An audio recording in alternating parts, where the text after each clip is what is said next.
Welcome to The Pursuit, a podcast produced by the Junior Board of the Chicago Midwest chapter of the National Academy of Television Arts and Sciences, otherwise known as NATAS. We are a group of emerging media professionals seeking insight from leaders in our fields. I'm Larry Larson, a senior sports communication major at Bradley University in Peoria, Illinois, and I'm your host for this episode. On today's episode, I welcome on one of the most versatile names in all of sports media, J.A. Adande. Adande is currently the director of sports journalism at Northwestern University's Medill School, but prior to that, he spent 10 years at ESPN, frequently appearing on Around the Horn, which he still does, and serving as an NBA columnist. Before that, he was out in Los Angeles as the lead sports columnist for the Los Angeles Times. Here's my chat with J.A.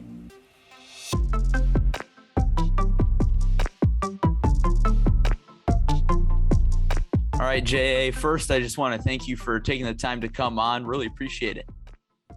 You're welcome. Glad to be here. So my first question is the same question we ask all of our guests to start off, and that would be, what was the moment that you knew you wanted to pursue a career in sports journalism?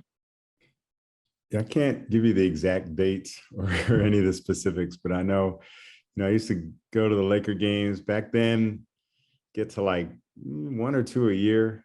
It's kind of all we could manage to wrangle, both cost and availability of tickets at the old Forum. They played in Inglewood. And at some point I just decided that I wanted to be in there somehow, some way. Ideally I'd be playing on the court, playing in the NBA. When that didn't seem feasible, I just thought, okay, how can I just be here and ideally get paid to be here, at all these games? And, I'd look around and I'd see the broadcast section, and I'd see the writers down back then at the Forum. The writers were right there on the court of the baseline. And I just thought that would be a great way to just be involved and to just be in the building and be present for this exciting, NBA basketball, especially back then. The Lakers were the epicenter of sports, and it was just so exciting. And I wanted to be around and involved in that.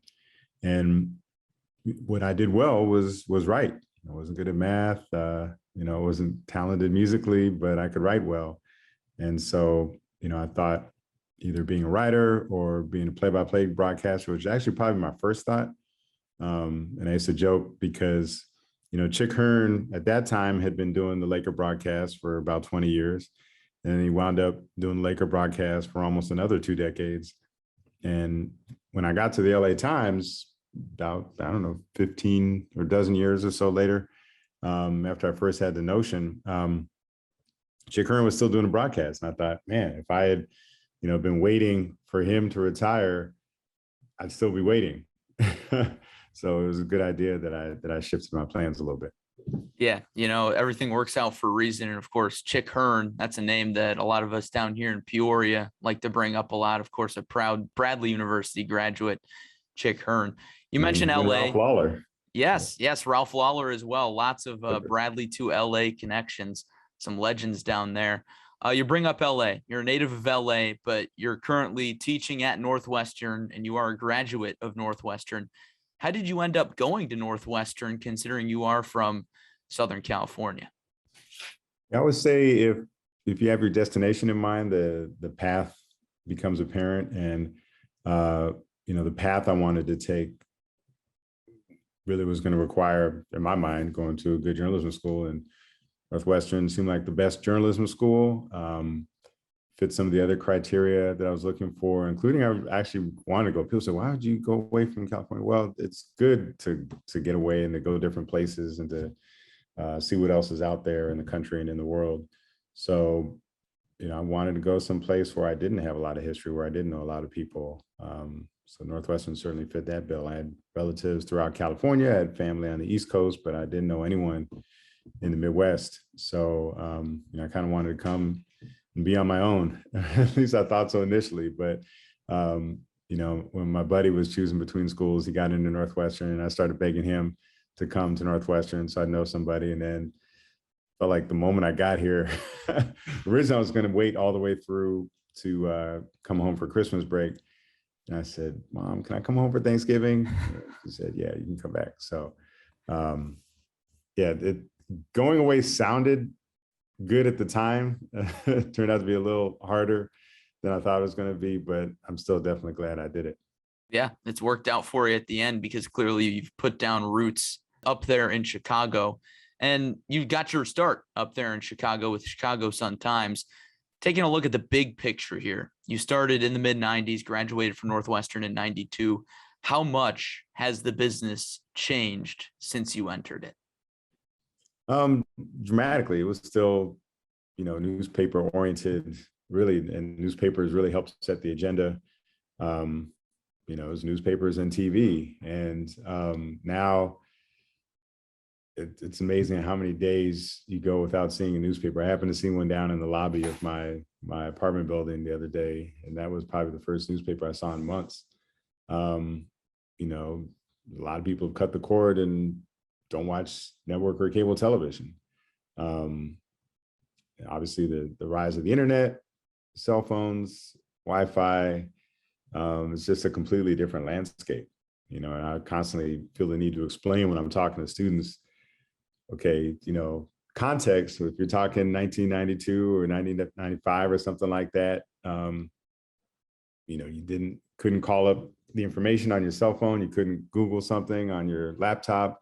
You couldn't FaceTime somebody for an interview. None of those things existed. So completely different landscape, media landscape. And the interesting thing, at that time, I guess the big change had been cable television. You had cable television had been a presence for, a dozen years or so. But other than that, it really had been kind of untouched for the previous 30 years, 40 years. Yeah. But now you look at the changes even 10 years ago, it's so different. 5 years ago. It really is. And obviously you've got experience in both those realms with the newspaper for so long, and then moving to ESPN with Around the Horn 2002, and then joining ESPN full time. I want to take a jump back to 2002. Who approached you from ESPN and said, hey, we want you for Around the Horn? How did that go? It actually was a partnership with the newspapers I was at the time. So I was at the LA Times. They were one of the original Around the Horn partners, the Boston Globe, the Chicago Sun-Times, the Denver Post, the Dallas Morning News. So those 5 newspapers. So you had to be at a newspaper at the time, and generally a columnist. They pretty much picked the columnists at those newspapers to be on the show. So my boss at the LA Times let me know that, hey, we're going to have this thing. You're going to be a part of it. You can be a part of it. So it really wasn't ESPN coming to me. It was ESPN coming to the LA Times, and I just happened to be working at the LA Times. And then eventually you left the LA Times, 2007, joined ESPN full time. And clearly you like being on TV. You kind of like the draw of being on TV because that's something you still continue to do from time to time. What is it about TV that you like? The one thing about TV that differs from everything else that I've done is that it's actually fun to do the process of it. Writing isn't fun. I tell people having written is fun. Having your work appear online or in print, that part's fun. Seeing it referenced years later even is fun. But actually writing itself is not fun. But the television itself, when we sit down to record, that's fun. Now the people don't see the behind the scenes stuff, the conference call you do in the morning. When I was in LA, the conference call was at 7:30 in the morning. That's kind of early if you've been, at the arena till 1 in the morning, or literally there were times I had a 6 a.m. flight from the Bay Area back down to LA so I could do the show. Then you got a 7:30 a.m. conference call. That part's not fun. All the sports you have to watch, and that might not sounds like a dream, but like if it's a nice day outside and you'd rather do things than sit around, watch NFL football inside, well, if you want to be good on the show, you need to watch all these games. So, having to watch everything all weekend, spending hours and hours watching games that you might spend 30 seconds talking about, it's not an effective use of your time. But when we would sit down, and we weren't even in the same room, it was all remote, but just sitting down and connecting and just you're encouraged to show your personality and, to have fun with it. And once we got the show up and rolling and we got comfortable and we knew what we were doing and they figured out, the best way to produce the show, it became fun to do it. So it's rare that you can do work that is fun to produce.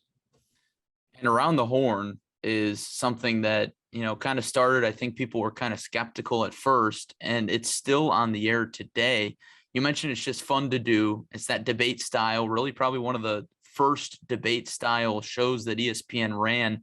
What exactly is it about that show that, you think is made it last so long? Versatility and variety. So we can be silly, we can have fun. It's nonsensical, it's having all these buttons and sounds and noises and mutes and points, sound effects, all that stuff. But we can be very serious too and address some of the major societal issues that come to the surface through sports. We can do all that. The variety, we've been able to really introduce so many journalists to television and to a larger audience, thanks to the rotating panels that we have, and the diversity. It's how many shows in ESPN, we've had all African-American panels, we've had our all female panels, LGBTQ representation, all types of different perspectives can be seen through our show. I think a lot of us take pride in that. There's very few shows that provide people or can give you people from such diverse backgrounds. The fact that there's options, if there's 4 people out there, hopefully you can identify with one of them. And so we just give people someone you can root for, and I never took the scoring or winning that seriously, but I'd always run to people and say, oh man, you need to win more, rooting for you. So I think that draws in the audience. It's interesting. We still really do well. I was looking at some ratings. It was one of the top rated cable shows for people 12 to 34, I think was the age range demographic. And that was something that surprised me a little bit, that I'd meet young kids or students and say, oh, watch the show. But now what I find is a lot of people will tell me, yeah, I grew up with that show. We've been around, it'll be 20 years next year. And that's basically a whole generation has come of age watching that show. It is wild because whenever, I bring up your name in a conversation with other journalists, student journalists, it seems like the first thing that comes to mind is Around the Horn. When at least for me, obviously I knew you wrote for the LA Times and I'm familiar with your writing, but you bring up Around the Horn, everybody recognizes J.A. Adande from Around the Horn. So that is wild to think about. And then you said that, you don't really care about the winning part. I do want to ask, who has been the hardest person to beat on Around the Horn that you've debated with? I'm glad you're retired, because probably Jackie McMullen, although they gave me my statistics against her and I was surprised I'd won as many times as I had against her. Kind of glad now that I'm in Chicago, I don't go against Sarah Spain, because I think she probably had a pretty good record against me. But it felt like Jackie from early on was tough to beat. Those are 2 names that I definitely would not want to debate. A few moments ago, you mentioned, the differences between television and just newspaper journalism. In your opinion, what are the biggest differences between telling a story for a newspaper and telling a story on a medium such as Sports Center or even something longer form? Well, TV, writing for a newspaper or online outlet, you can be so much more thorough and detailed. And talking about a story on TV, you're just given a brief overview of it. It's a little harder to present the background or the context. So, when I've written a story, I feel very confident that I said everything that I need to say. And I've been able to get as much of my reporting into it as possible. In TV, you just got to pick and choose what you're going to go with, because in most formats, you don't have the opportunity to go in depth. One thing that podcasting is bringing about is that opportunity, though. So it's funny. You always hear, well, we don't have time. People don't have time. They don't, short attention spans, blah, blah, blah. But then, that was the argument against newspapers for a while. People don't have time to read. When then the internet came along and all of a sudden, instead of 600 word stories, people are writing 1,000, 2,000, 3,000 word stories. So what happened to the time to read that nobody had? Well, they had time to read these longer stories on the internet. Nobody's listening to radio anymore. Nobody has time for that. Too busy. Well, people are now listening to hour and a half long podcasts. So time isn't the issue we found, but compelling content is the issue. If you make the content compelling enough, people are going to read it. That's a great point, and something that I can definitely get behind in terms of radio. They say radio's dying. Well, you make a great point. People listen to podcasts all the time. Now, with the direction of the business, do you think that things are going to keep shifting more towards short attention span, things like TikTok still on the rise, things like Snapchat, Instagram? Or do you think that, there's going to be a continued market for longer form content, such as, longer form stories, podcasts, or even newspaper articles?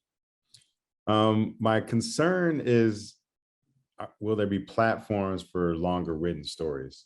And will there be the market for that? I've noticed that's been challenging, but we're seeing, as I said, podcasts, lengthy podcasts, podcast series even. And then we're seeing documentaries, and even the documentaries are expanding. It used to be a documentary was 2 hours, and a lot of people give credit to the OJ Made in America. They were very adamant. If we're going to do this story, we can only tell it, it's going to take, I think they got up to 7 parts. And then of course, The Last Dance was 10 parts. And, so even something like this 30 for 30 on the 86 New York Mets, I think it's 4 parts, like 5 years ago, I'm sure it would have been 90 minutes to 2 hours. But now it's like, feels like everything is multi-parts. And it's funny, I watched it. I'm not even sure that one needed to be multiple hours. Like, I don't know if we needed to see the whole history of the New York Mets that they got into and all this other stuff and all this backstory. Like, that team, that season or a couple of seasons, 85 and 86, was compelling enough. So, we need to be careful about just taking advantage of the space just because we can, so maybe not everything needs to be a 10-part series.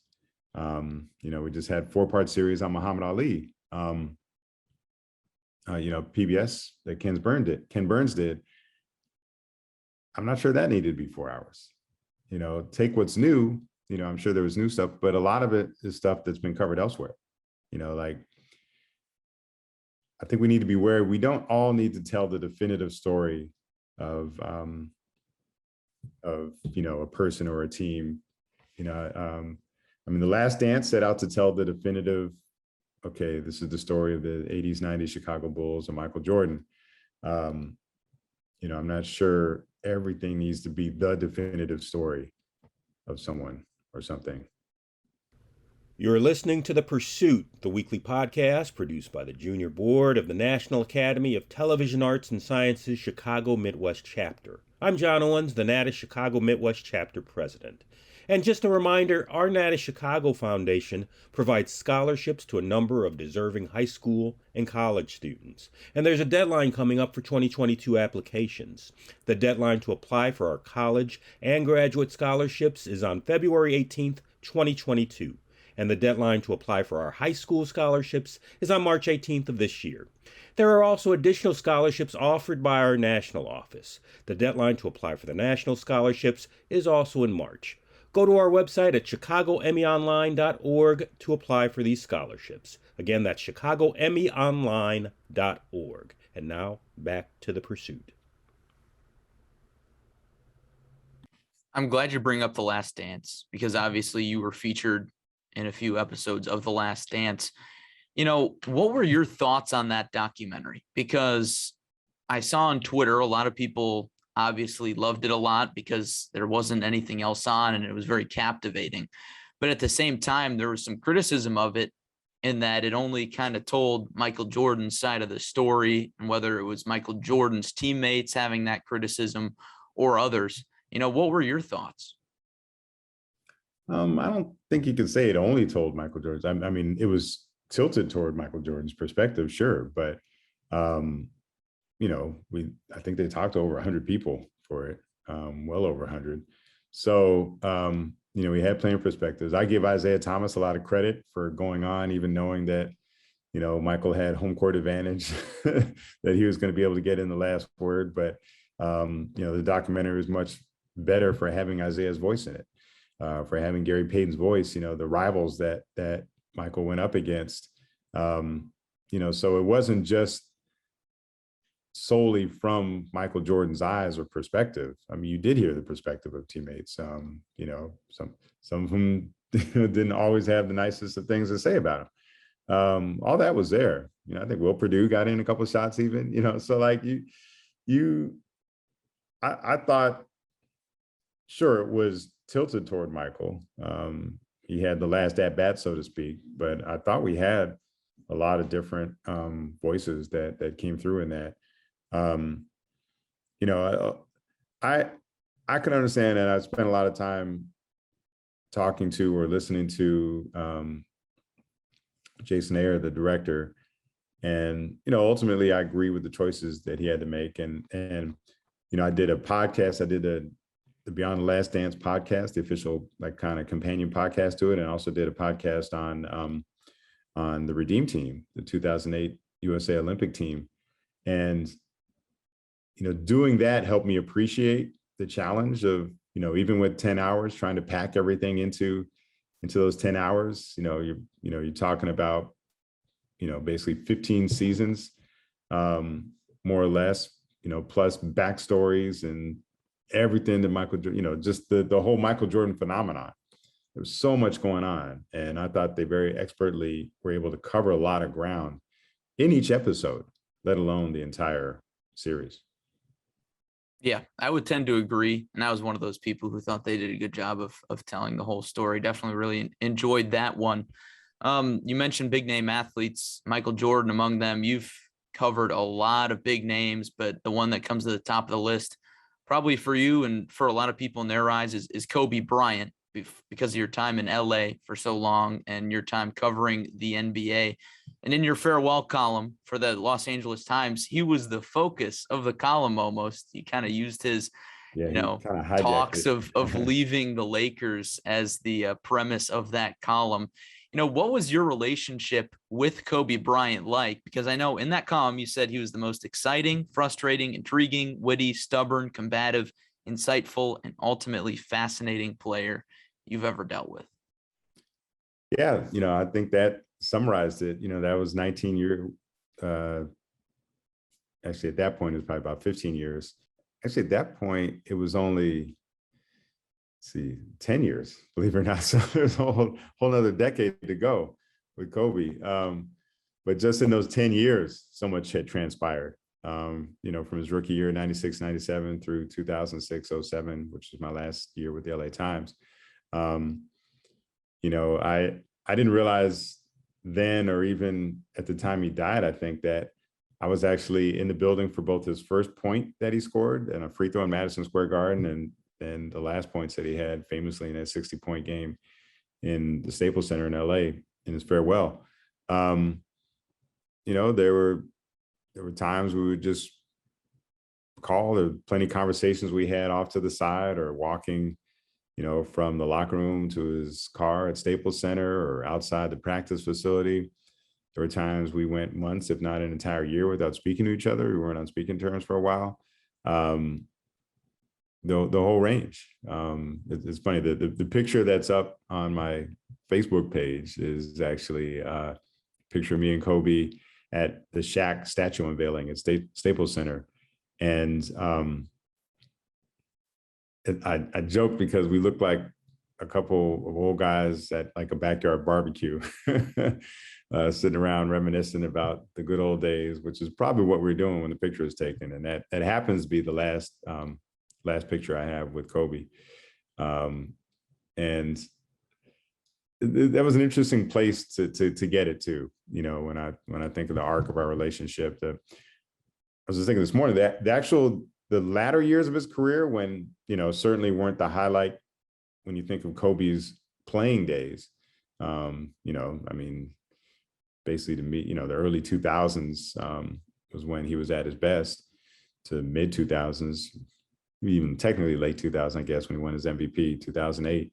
But I enjoyed being around him more later, when he was no longer one of the top players in the game, but he was just more interesting to talk to. He had better perspective. I think he was done fighting. And I think part of it was conscious. He was trying to secure his legacy, and he knew we were the ones, the writers were going to be the curators of his legacy. So I think he wanted to be on good terms with all of us. But it just made for more interesting conversations, more engaging, enjoyable conversations. He had more perspective because he was older. And so I actually enjoyed that version of Kobe, the person. It was more fun to watch him in the early 2000s or even in the 90s, but I enjoyed talking to him more in the latter years of his career. He was definitely somebody that had a very definitive character arc, where I'm sure he was a lot more popular at the end of his career than he was at the beginning, and for a number of reasons there. And in terms of just storytelling in general, whether it's for writing an article or doing a video story, relationships are a very important component. How do you go about building a relationship and keeping a relationship, or even salvaging a relationship with somebody who is a complex character, to say the least? I mean, most of it is just presence, proximity, being there days you don't want to be there, being there days when, that they're mad at you and they're not going to want to see you, but it's actually important that they see you when they're mad at you. You don't want those things festering when you're apart. Being there for the good times, being there for the bad times, just they're seeing you there consistently. They respect that. Ultimately, they respect, the writers that are on the road with them. They got to deal with all the hassles of being on the road. And if they see you dealing with the same hassles, they have respect for that. Certainly. And now jumping ahead to the present, you're the director of sports journalism at the Medill School at Northwestern. Why did you leave ESPN for academia? Well, first I didn't. My first year at Northwestern, I was still working full time at ESPN, in part because I wasn't ready to leave. But after a year of doing both, which I don't think I would have survived another year of trying to do both. That was really unhealthy for me. Just physically taking a toll. I'd set out to do everything I wanted. I got to 20 NBA finals. That was kind of a goal of mine. I covered everything, and, the stories start to repeat. They start to feel like, oh, I've kind of covered this story. It's different names, but it's the same story. I didn't anticipate, a story that none of us was really prepared for in the pandemic, and sports in the pandemic, or, post George Floyd even, just how that changed things. I mean, there's been no shortage of news and stories in this last couple of years, but in a lot of ways, it's harder to tell those stories. We haven't been around. I was saying the way to build a relationship is just being around. Well, we haven't really been around. Even I was talking to people as NBA media days were getting ready to start, that they were strictly told, okay, you can't go up to them after the press conference is over and talk to them. And, I can't tell you how many times I used to do that with Kobe or Shaq or Steph Curry or whoever. Just those little moments. So it'd be frustrating to me to not be able to do the job in the ways that I was accustomed to doing it. The other thing is, like, no one is silenced now. I think if I had made this move 15, 20 years ago, I would have felt I didn't have the outlet. If I really wanted to get something off my chest, if I had something I really wanted to express or some injustice I wanted to point out, but now between Twitter and I'm still doing about 15 around the horns a year. So I feel like I'll still have a platform if I want to say something. So that makes it easier too, so now I can talk when I want to talk. I don't talk because I have to say something. That's very true. And of course, I know you frequently chime in on many NBA topics, sports topics on your Twitter account. That's always great to see. In your eyes, general question here, what makes a good story?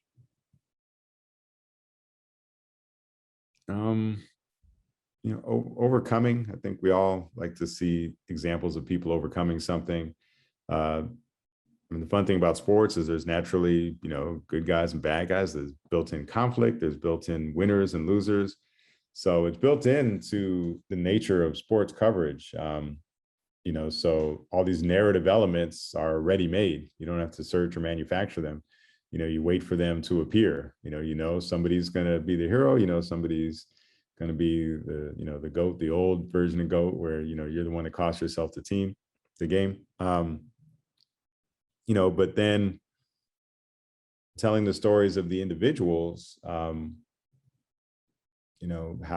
people overcome challenges, how people extract the very best out of themselves that they can. Those are among the things I find interesting in the storytelling. And that's one of the reasons I veered toward writing more than doing play-by-play broadcasting, because I just thought, as a writer, you're not limited to just the games. You have the whole wide spectrum of things that you can talk about, the people and their backstories and the issues and the business aspects. All these things that are a part of the sports world, you can get into as a writer that you don't necessarily have time to do as a broadcaster. So finding those elements and bringing those to light are a fun aspect of the job. I've got one last question for you before we wrap up our time. What, in your opinion, is the most important lesson you teach in terms of sports journalism at Medill? Because I know in a changing world of journalism, there's a lot going on. Yeah, but one thing that hasn't changed is the obligation to be fair and to have integrity and accountability as journalists. One of the things that separates the true journalist from just anyone who has a Twitter or a TikTok account is the accountability and the sense of responsibility, the dedication to accuracy and fairness. And that hasn't changed. If anything, it's gotten more important because there's less guidelines and less, safety rails, so to speak. Right. You can feel a little more confident if you wrote something and it was going through multiple editors. If you made a mistake, it was going to be caught. Nowadays, when there's really nothing between you and sending something out that hundreds of thousands, if not millions of people can see, it's a lot easier for erroneous things to get out there because you have fewer eyes paying attention to stuff. You can just go live on Instagram Live or something and just start saying something, and there's no filter, there's no editing, there's no delay. So the values are still the same, the things that are important, but they're even more critical in this day and age. It's a great point. And I think that's a great way to wrap up this interview. Jay, thank you so much for taking the time. I know you're a busy guy, so I really appreciate it. It means a lot. All right, you're welcome. Great to talk to you.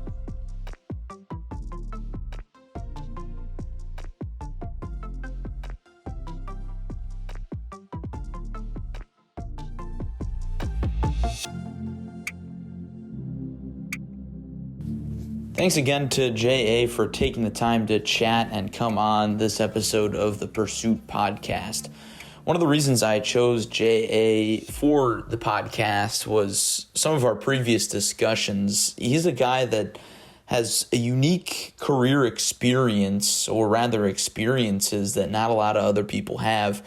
Working at a newspaper, one of the largest in the nation, for 10 years. Something made him switch to ESPN. He stayed there for 10 years.